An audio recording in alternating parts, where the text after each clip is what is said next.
Vous êtes de plus en plus nombreux à nous suivre et à participer à l'évolution de la chaîne Afrique N24, et sincèrement nous tenions à vous en remercier.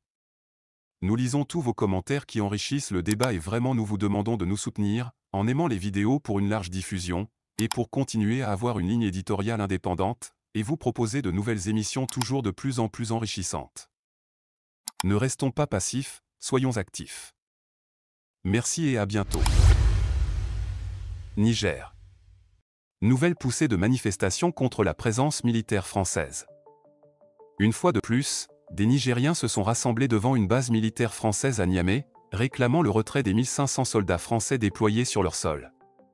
Cette tension persiste alors que les relations entre Paris et Niamey sont gelées depuis le coup d'État contre le président Mohamed Bazoum le 26 juillet. Les manifestants expriment leur frustration face à la présence continue de l'armée française en sol nigérien. L'un d'entre eux, Aya Garba, déclare « On dit toujours que nous, les Africains, sommes les derniers au monde. Mais nous leur demandons de partir, et ils refusent. Ils stagnent ici, et nous ne connaîtrons la paix que lorsque leur départ sera acté. » Un autre manifestant, Ibrahim, soutient les militaires au pouvoir en déclarant « Le Niger a été sous une dictature pendant 12 ans. Le Niger ne se porte pas bien, c'est pourquoi nous voulons que Tiani redresse le pays. Nous ne nous soucions pas de la transition.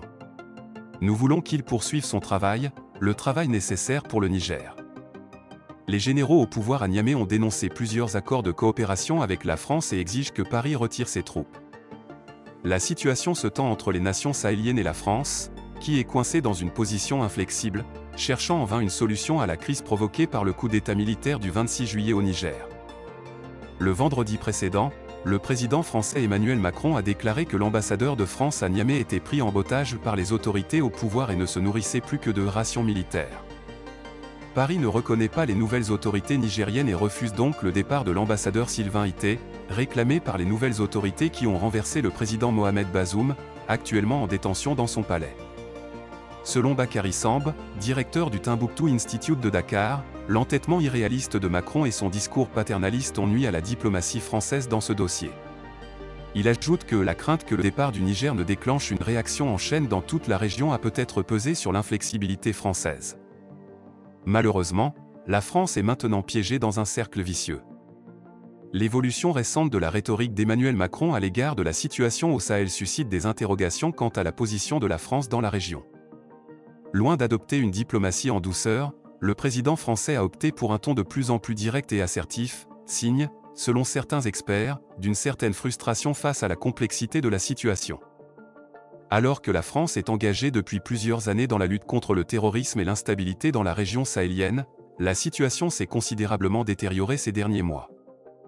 Le coup d'État militaire au Niger en juillet 2023 a marqué un tournant majeur, entraînant une rupture des relations diplomatiques entre Paris et Niamey. La demande des autorités nigériennes du retrait des troupes françaises présentes sur leur sol a été rejetée par la France, créant ainsi une impasse diplomatique. Le président Macron a récemment déclaré que l'ambassadeur de France à Niamey était pris en otage par les autorités, intensifiant ainsi la tension entre les deux pays. Selon certains experts, cette escalade verbale de la part d'Emmanuel Macron révèle une profonde frustration et une certaine perplexité quant à la manière de gérer cette crise au Sahel. La France se trouve désormais confrontée à un dilemme diplomatique complexe, pris entre le maintien de son engagement dans la région et la nécessité de composer avec les nouvelles réalités politiques sur le terrain.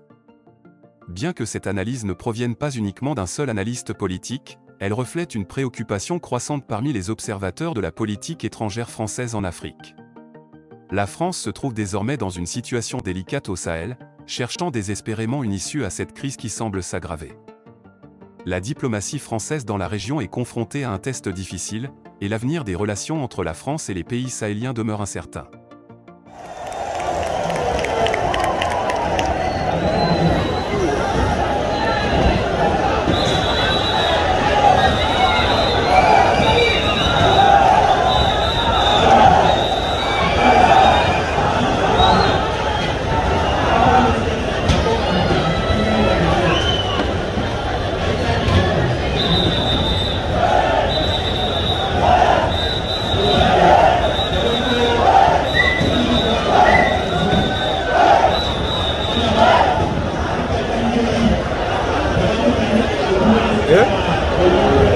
Arkeli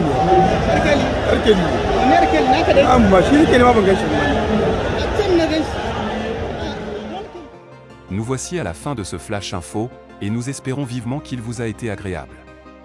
Nous sommes impatients de recueillir vos impressions, alors n'hésitez pas à nous les partager dans la section des commentaires si vous avez trouvé ce bulletin informatif.